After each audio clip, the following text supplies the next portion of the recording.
The Cave of Seven Sleepers. This is a beautiful story. In fact, it is not a story, it is a historically pertinent fact. So, what was this? This happened a few hundred years after Jesus Christ. So, Jesus Christ had become a Messiah while he was alive. And there were a lot of followers of Jesus Christ, slowly picking up the numbers. So this was the beginning of Christianity. But the kingdom, which is the Roman kingdom, was against this whole form of worship. Because Jesus Christ was always talking about the ultimate truth and the ultimate reality. If people really start believing in that ultimate truth and reality, then they will stop worshipping the kings. Because in the Roman Empire, the kings themselves were gods. Even in the Egyptian Empire, that was how it was. Egypt and Rome were all connected then. So where the king was supposed to be the god and the whole population should be worshipping the king as the god. But if you talk about the ultimate god and ultimate truth, then people will stop praying and worshipping the kings. So the kings would eventually lose power. So the Roman Empire was not very happy with Christianity spreading. When this was the case, a lot of people who claimed to be Jesus followers were exterminated, were being killed.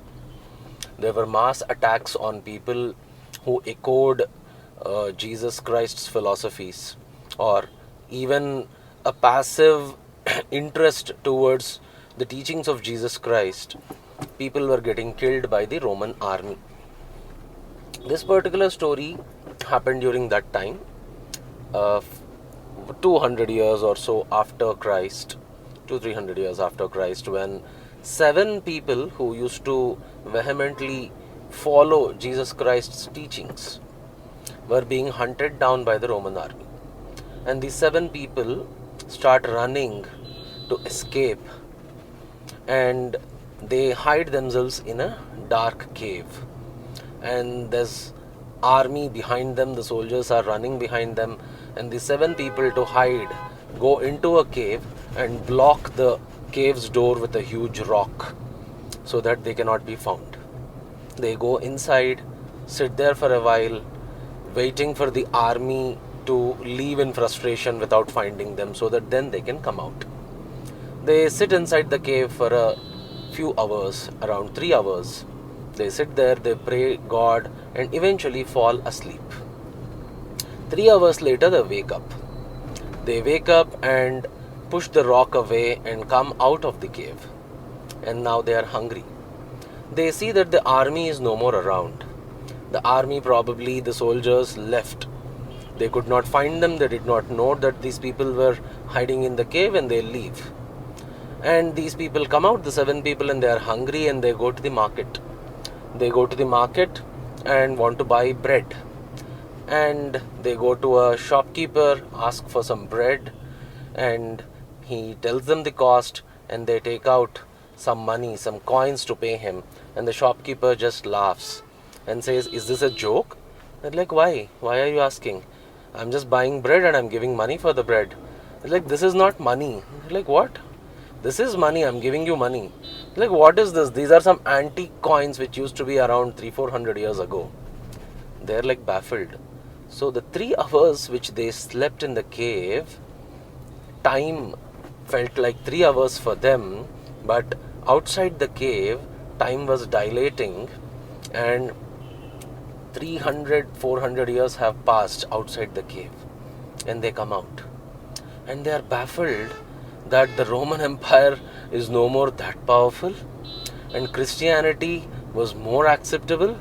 The followers of Jesus Christ were no more persecuted, and they are baffled. This is how God sometimes protects you. This is not just a God and devotional story, it is also about deep scientific facts of time dilation. You probably would have watched these concepts in Interstellar movie, where 1 minute on a planet could be a few years on another planet. So basically time moves at different speeds, at different planes of existence. So the cave got them into a plane of existence where time has slowed down. Time has slowed down, and what 3 hours was for them was around 300-400 years outside the cave. And when they come, they are being worshipped to be the true followers of Jesus Christ. And Christianity is much more accepted, and no one is being persecuted to take Jesus Christ's name or to follow his teachings anymore. Such similar time dilation stories exist a lot, even in other cultures, specifically in Indian culture. These kind of stories are there in Brahmanda Purana, which is almost around 2000 years old, where they talk about historical facts of time dilation. Very beautiful stories. But can you imagine the nature of time with this story? What time is? Time is not linear. Time is cyclical. That is a longer story. But time dilates. Time runs at different speeds for different people. When you are happy, time passes very quickly. When you are sad, time doesn't pass at all. When you are in sorrow, when you are hurt, each moment feels so much longer. Is it not? That is just an analogy or an example. But even practically, physicists and scientists have already now proved that time dilates. Time runs at different speeds on different planes of existence. Einstein also proposed this theory in the form of space-time continuum. So he says space and time are not two different concepts. It is space that gets wrapped around planes of existence, and that wrapping of space is what creates time. So this similar concept in a more advanced way is spoken in quantum mechanics, where it says there is no time if there is no observer.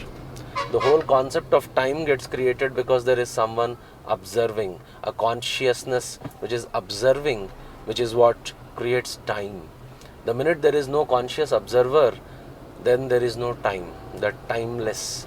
In Hinduism, that same timelessness is considered God. That is why God, in some forms, is worshipped as time. So in Ujjain, there is a place, Jyotirlinga, which is called Mahakaleshwar. Mahakal basically means the great time. Time is getting worshipped here because time is something which is so subjective. Your experience of time and my experience of time could be different. It is not that everyone is living in the same time. We need not go on to a different planet to experience a different time zone. The story of the cave of 7 sleepers, because they slept in the cave and just for 3 hours, and by the time they came out, it is few centuries past. Correct? So you don't have to really hit a different plane physically. There could be so many other ways of hitting this. I don't know how many of you can actually take this, that you sleep for 3 hours and you wake up and it's 3 centuries gone. Your family does not exist, your job does not exist, your technology does not exist, your existence does not exist. I don't know how many people can take this, but God or this universe has its own mysterious ways of projecting itself. So that is the story of the cave of 7 sleepers, which talks about time dilation. More such scientific and mind-bending stories probably in the next video. See you guys until then. Bye-bye.